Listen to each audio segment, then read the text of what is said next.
Europe 1. Invité d'Europe 1 en ce 41e jour de confinement, et je l'en remercie, Arnaud Fontanet, professeur d'épidémiologie à l'Institut Pasteur et membre du conseil scientifique du Covid-19. Monsieur Fontanet, bonjour. Bonjour. Le conseil scientifique recommandait que les enfants retournent en classe seulement en septembre. Le gouvernement a décidé de les faire rentrer le 11 mai. Est-ce que vous le déplorez ? Je pense qu'il faut bien distinguer le rôle du conseil scientifique qui est de donner un avis sanitaire sur le confinement lui-même et les conséquences de la levée du confinement, et puis le rôle du gouvernement qui est de prendre des décisions politiques qui intègrent des éléments qui vont au-delà de la sphère sanitaire et qui peuvent être, par exemple, dans le cadre des écoles, le fait que certains enfants souffrent particulièrement d'avoir eu cette rupture dans leur apprentissage et donc des considérations pédagogiques, par exemple, qui peuvent expliquer les décisions du gouvernement. Je pense que ce qui est très important, c'est de voir que ces rôles sont distincts. Et pour nous, la question purement sanitaire était aussi très dépendante des incertitudes dans lesquelles on se trouve aujourd'hui, parce qu'il est très difficile de savoir quel est le risque effectivement de circulation du virus dans les écoles, qu'on parle de crèches, d'écoles primaires, de collèges ou de lycées. Alors on a fait des études, comme vous avez dû le voir, au niveau du lycée, où on a pu documenter effectivement une épidémie qui avait lieu en Crépy-en-Valois et qui a été très instructive pour nous. Maintenant, il est urgent d'essayer de répéter ce type d'études sur des écoles, par exemple, au niveau du primaire, pour voir si de tels phénomènes ont eu lieu pendant la première vague épidémique. Et donc notre travail de scientifique, c'est à la fois d'émettre des recommandations et de faire ce type de recherche. Oui, mais il n'empêche que peut-être que pour 10% d'élèves qui n'arrivent pas à suivre les cours à distance par manque de moyens, etc., on met peut-être en danger des centaines de milliers d'autres enfants en les faisant rentrer le 11 mai, et en plus sur la base du volontariat des parents, ce qui peut sembler un petit peu baroque, non ? Alors je pense qu'il est important tout de même d'associer les parents dans ces décisions, donc cet élément-là ne me choque pas, et d'ailleurs vous avez dû voir que le conseil scientifique a immédiatement travaillé, une fois qu'on a pris acte de la décision du gouvernement, sur toute une série de recommandations pour la réouverture des écoles, puisqu'elle a été décidée, pour qu'elle se fasse dans les meilleures conditions.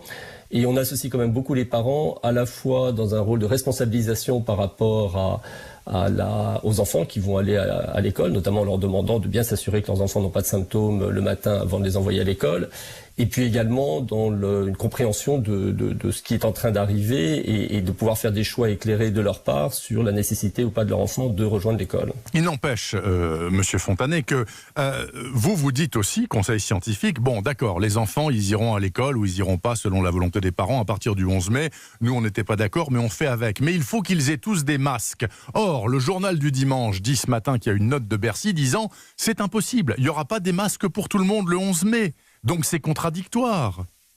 À ce moment-là, c'est ce qui a été dit. Je pense que cette reprise d'école va être progressive. Je pense qu'il ne faut pas évidemment que les choses se fassent dans les mauvaises conditions. Donc là aussi, nous, on a émis un deuxième avis sur la réouverture des écoles, avec un certain nombre de conditions à garantir au moment de la réouverture des écoles.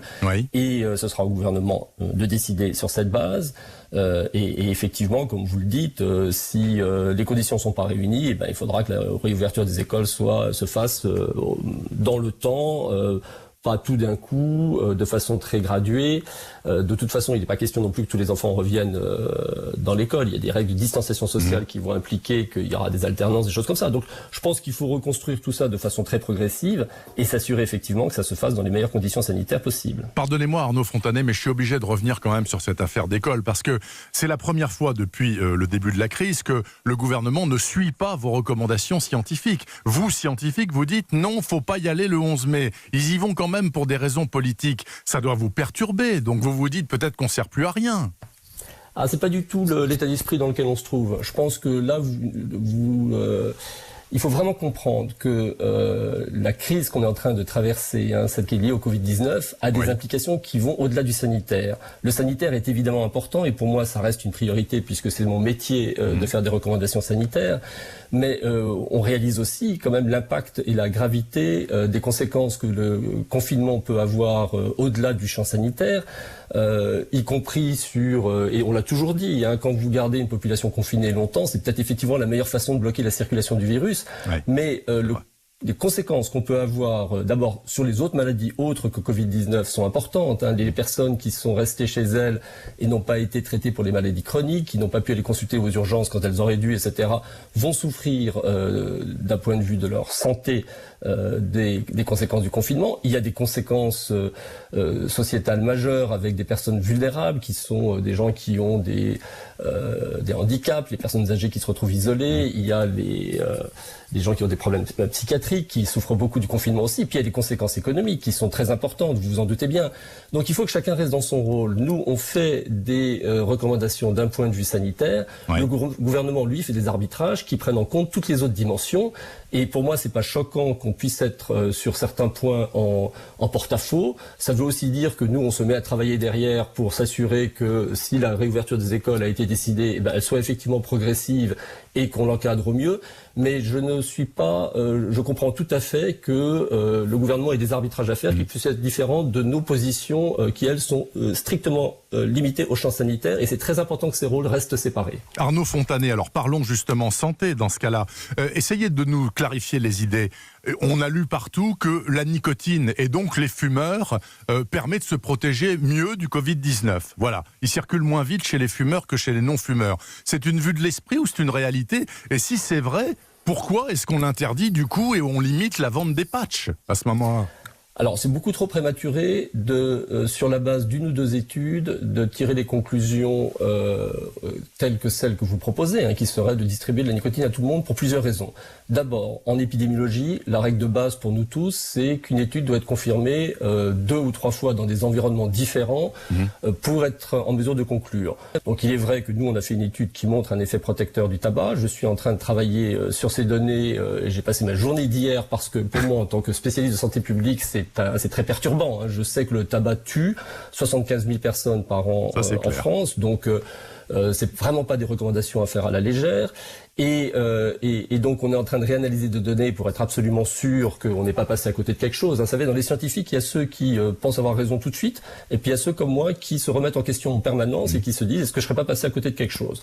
Donc voilà, on retravaille dessus et c'est vrai que je pense qu'on a des données qui restent tout de même solides.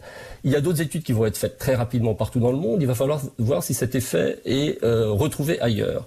Ce qui est important aussi, c'est de comprendre pourquoi on n'est pas du tout sûr que ce soit la nicotine qui a un impact. Il pourrait y avoir d'autres choses qui expliquent pourquoi le tabac pourrait avoir un effet protecteur. C'est vrai. Et dans ce cas, avant de se lancer sur la piste de la nicotine ou autre, il est très important de comprendre le mécanisme physiopathologique qui sous-tend une protection possible du tabagisme. Donc là, je demande la plus grande prudence, et là c'est le scientifique qui parle. On doit d'abord confirmer avec d'autres études, on doit essayer de comprendre qu'est-ce qui fait que le tabac protège, si réellement le tabac protège, et seulement après on pourra émettre des recommandations. Et surtout, pour l'instant, rappelons-nous les conséquences très néfastes du tabac, donc pas de précipitation là-dessus. Une dernière question, il nous reste 40 secondes, Arnaud Fontanet. Bon écoutez, il n'y a pas 36 solutions, on n'arrive pas à le bloquer, ce virus, visiblement. La seule solution, c'est soit un médicament, soit un vaccin. Tout ça, c'est à quel horizon? Alors, il y a quand même les mesures de confinement qui ont fonctionné. Rappelons-nous qu'il y avait 3,3 personnes infectées par un malade avant le confinement. On est tombé à 0,5. Donc le confinement marche et ces mesures, elles doivent être maintenues. Et elles devront être maintenues à la levée du confinement sous un autre format. Parce que l'idée de la levée du confinement, c'est de garder la même pression sur le virus, mais avec des modalités qui sont compatibles avec notre vie économique et sociale, parce qu'on sait bien que le confinement ne peut pas durer éternellement. Alors après, le traitement, pour l'instant, je pense que l'échelle de temps, c'est plutôt du 6 mois. Il faut être dessus extrêmement prudent, parce que trouver un nouveau traitement, c'est quelque chose qui d'ailleurs avait été essayé pour le SRAS et le MERS et n'avait pas été couronné de succès jusqu'à présent. Et puis le vaccin, c'est plutôt du 2021. 2021 pour le vaccin, nous dit Arnaud Fontanet, donc membre du Conseil scientifique Covid-19 sur Europe 1 ce matin. Merci beaucoup Monsieur Fontanet, bon courage, bon travail et bon week-end. Merci beaucoup. Merci à vous, au revoir.